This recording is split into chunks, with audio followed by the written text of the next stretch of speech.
Long years ago, we made a tryst with destiny, and now the time comes when we shall redeem our pledge, not only or in full measure, but very substantially. At the stroke of the midnight hour, when the world sleeps, India will awake to life and freedom. Long years ago, we made a tryst with destiny. The tryst, which Jawaharlal Nehru referred to, was fructifying on the 15th of August 1947. 69 years ago to the day. Yes, India became a free nation on 15th of August at the stroke of midnight, and the mellifluous notes of Jana Gana Mana, the national anthem, scripted by the venerable Nobel laureate Rabindranath Tagore and sung by millions of Indians, reverberated all over the country. The elation of becoming a free nation was, however, short-lived. Partition had, in its wake, brought violence and destruction to the lives and properties of many Indians. Riots and famines were threatening to shatter the hopes, dreams, and aspirations of millions of Indians. The story of the birth of the largest democracy in the world had a terrifying start. As India was trying to come to terms with the riots that burnt her lands, those elected to power had begun the challenging task of giving the fledgling democracy her constitution. As the nation was trying to build and raise itself above the challenges all around, India lost her father of nation, Mahatma Gandhi, on 31st January 1948. The man who led the country through some of its most turbulent and trying times with a beacon of truth and non-violence as his principal weapons, was no more. Through the thick and thin of all this, a strong and focused Constituent Assembly labored on for close to 3 long years and gave to the nation a constitution. 26th of January 1950 was the historic date on which the longest constitution in the world came to force, thereby making India a sovereign democratic republic, and Dr. Rajendra Prasad took oath as independent India's first president. As India dealt with social, political, and economic changes, the food situation was worsening, and the population was being advised to forego 1 meal a day to deal with the severe shortage. The American scientist Norman Borlaug was invited to be advisor to India's then Minister of Agriculture along with Indian geneticist M.S. Swaminathan, and together they formulated a plan to introduce the Green Revolution into India. Gradually, the Green Revolution changed the entire food situation in India. India was also a milk-deficient nation and urgently needed a revolution which would ensure that the Indian population became self-sufficient when it came to milk production. This led India to the launch of Operation Flood. Later, this came to be known as the White Revolution, and it was launched by India's National Dairy Development Board. Due to the success of this cooperative exercise, India is now the second largest cow's milk producer in the world, with the world's largest population of cattle. India tops the list when it comes to cotton, pulses, and spice production. It is the second largest producer of wheat, rice,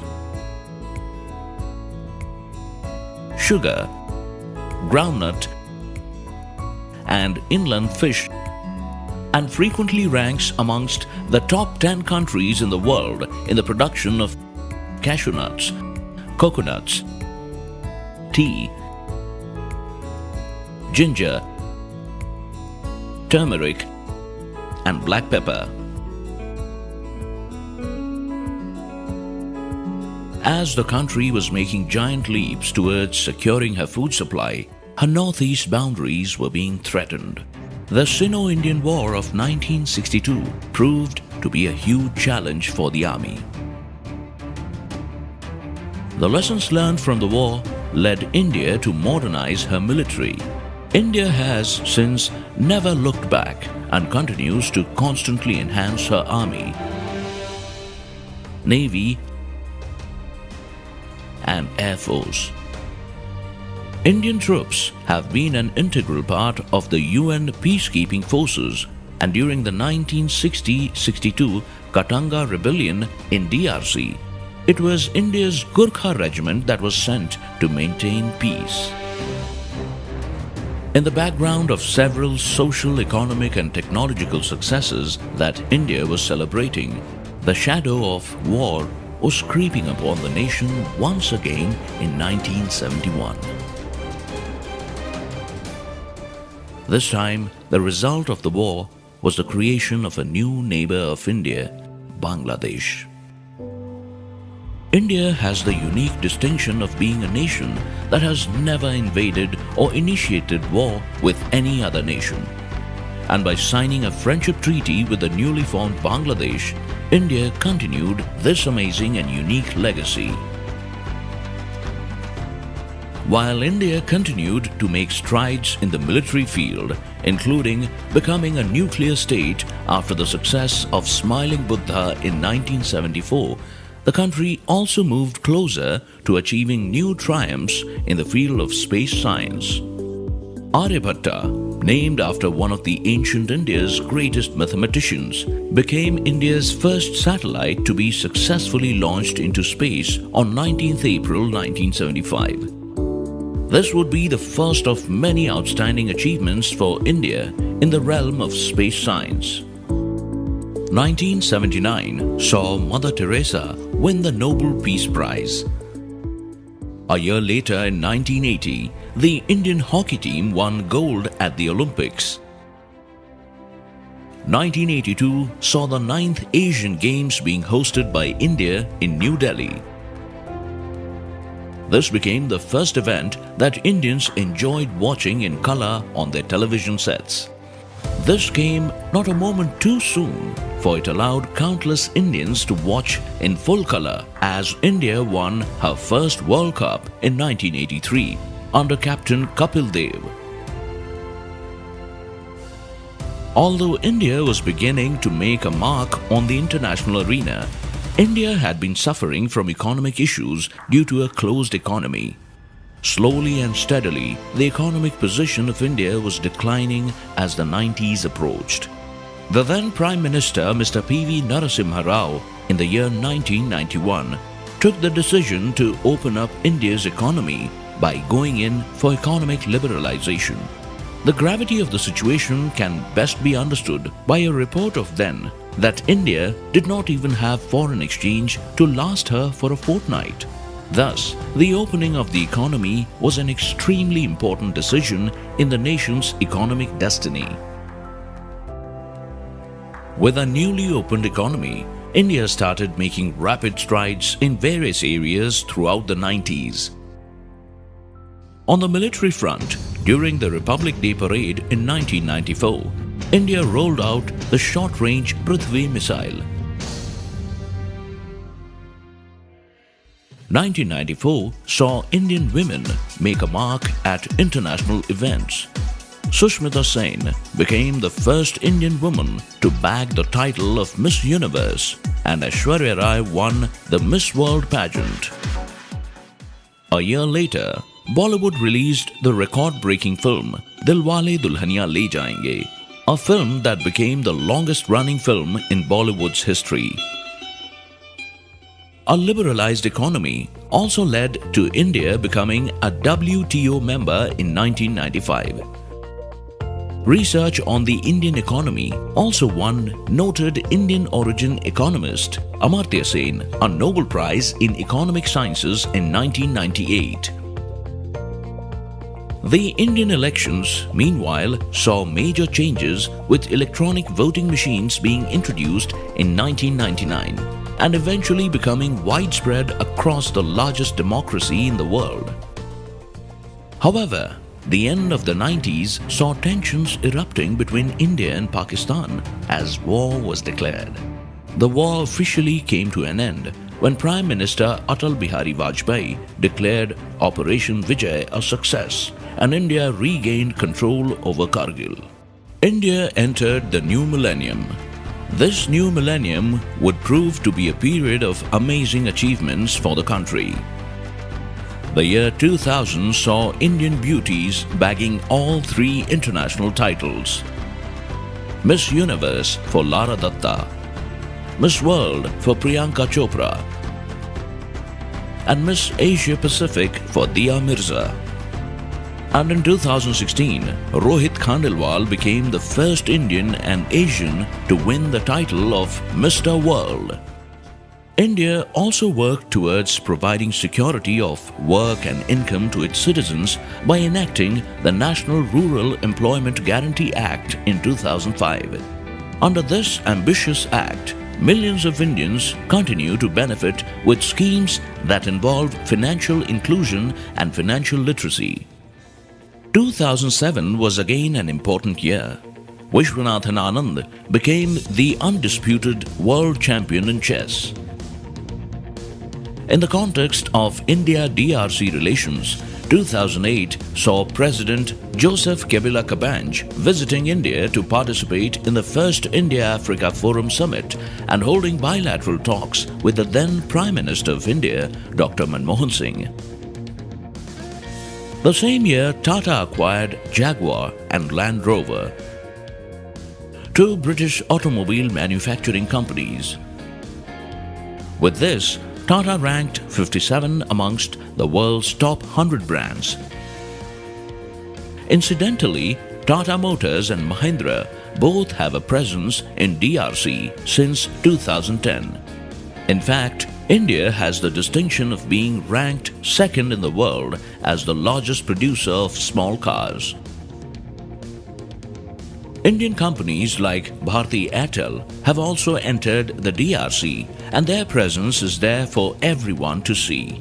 In 2008, India broke a world record by sending as many as 10 satellites into orbit in a single launch.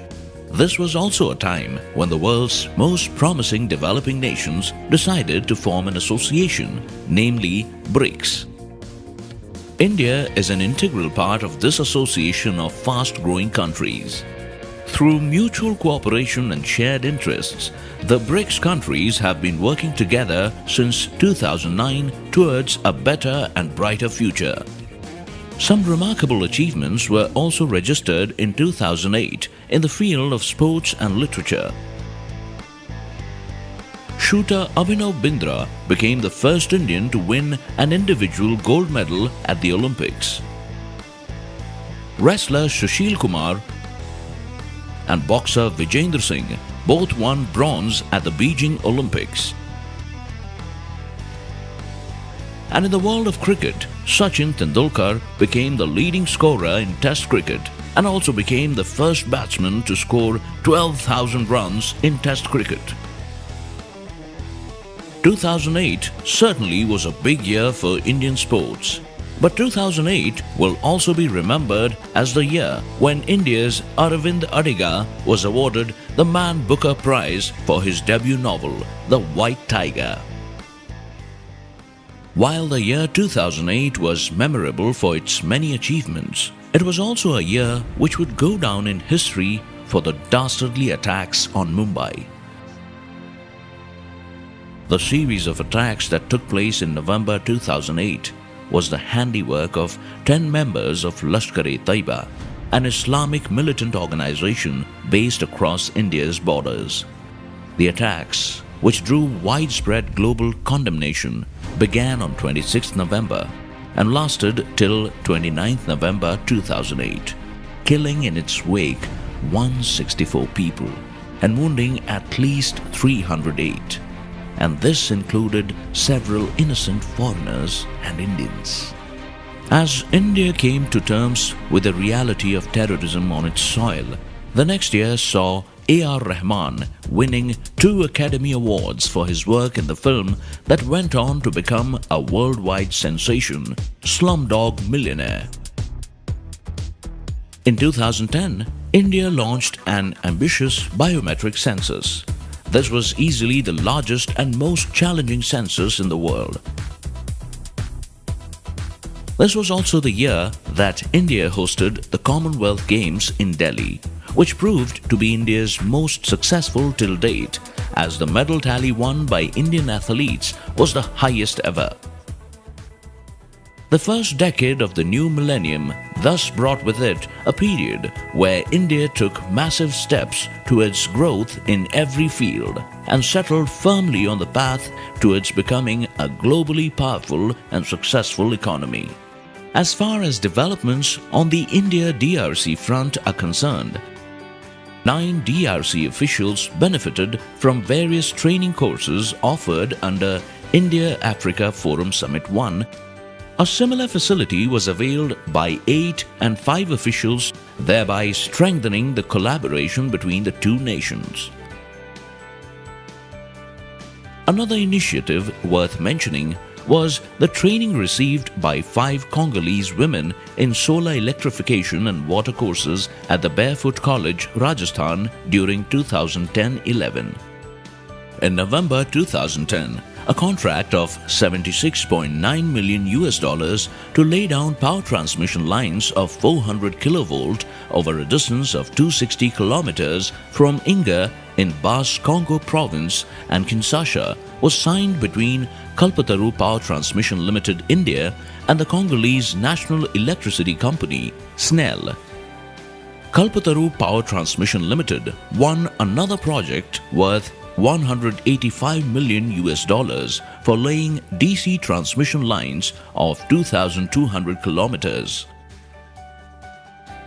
Also, KEC International, another Indian company, signed a $40 million agreement with SNEL for the supply and installation of 2,200 kilometers of optical power ground wire on the existing 220 kilovolt and 500 kilovolt transmission lines.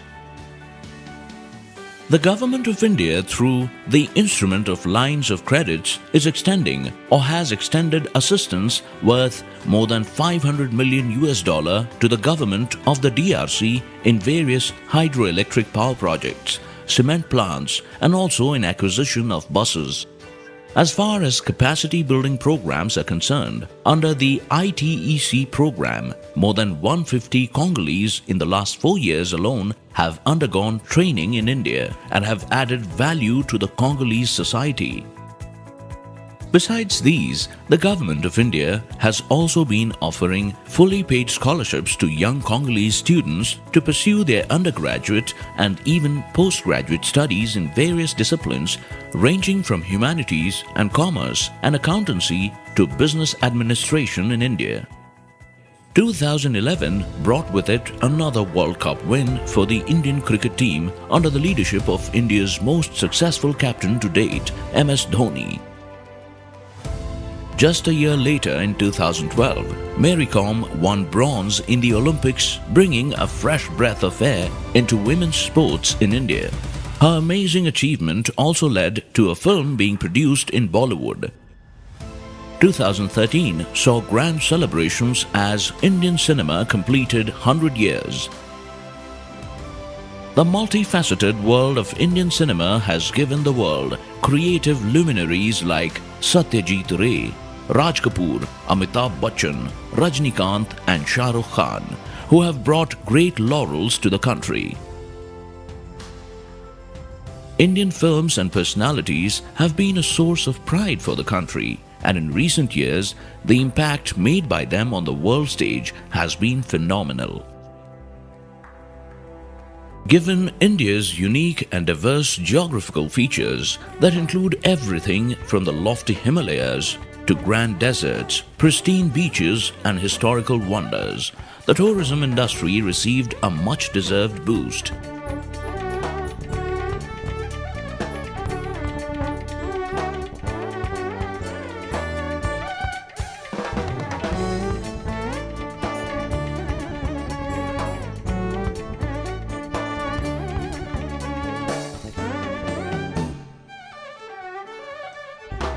India has witnessed some of the most intriguing and enchanting periods of war, peace, and empires. Those times may be long gone, but what remains are wonders that the entire world flocks to see. We have one of the wonders of the world right in the heart of India, the Taj Mahal. But that is just the grand opening of this tour. From the ancient ruins of Hampi that have several myths surrounding it, to the awe-inspiring artwork of the Ajanta and Ellora caves, ancient India not only served as the fertile grounds where empires were established, but was also a place where major religions like Buddhism, Jainism, and Hinduism were born. Temples like the Madurai Temple and Buddhist stupas like the ones at Sachi and Sarnath attract not only the religious but also those who seek to be humbled by the sheer beauty of what lies before them. India certainly enjoys the presence of tourists who seek to experience the timeless wonders of the country. But India has also quickly become a much sought-after destination for medical tourists due to its world-class medical facilities, well-trained medical professionals, and affordable costs.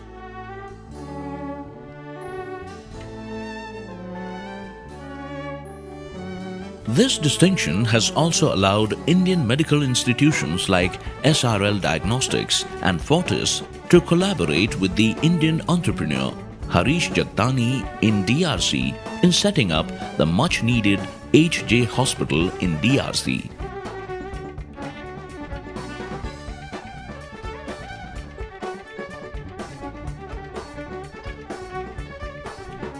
DRC also sources a large percentage of their pharmaceutical imports from India. In 2008-9, DRC received a 1 million loan from India for the supply of medicines. India has a very deep-rooted culture and has been happy to share the same with other countries including Democratic Republic of Congo. India and DRC have a cultural cooperation agreement. A 12-member dance and music group from the National Festival of Gungu, Fesnag, visited India from February 1st to 15th, 2012 and February 1st to 15th, 2013 and again from February 1st to 15th, 2016 to participate in the Surajkund Crafts Mela. A 12-member Rajasthani music and dance group had earlier visited DRC from July 17th to 27th, 2012 and performed in Kinshasa and Fesnag, Gungu and Bandundu province. And very recently a 15-member Manipuri dance troupe from the Indian Council of Cultural Relations along with local dancers performed to packed audiences in Kinshasa and Lubumbashi in June 2016.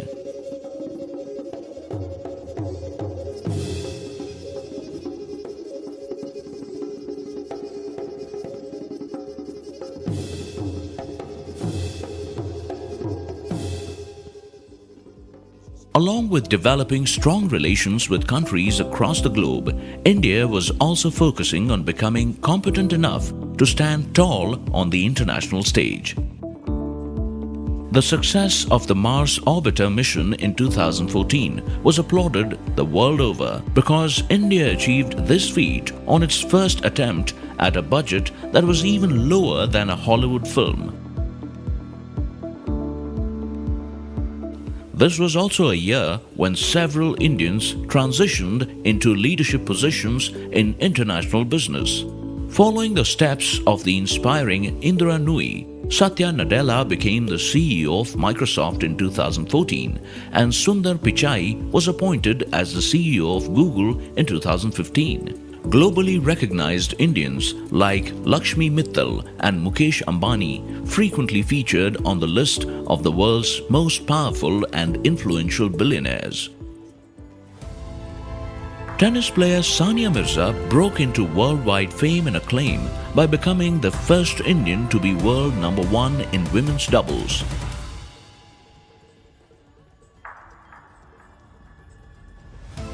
2015 also saw the first International Yoga Day being held and celebrated the world over. Incidentally, the International Yoga Day was also celebrated recently in Kinshasa.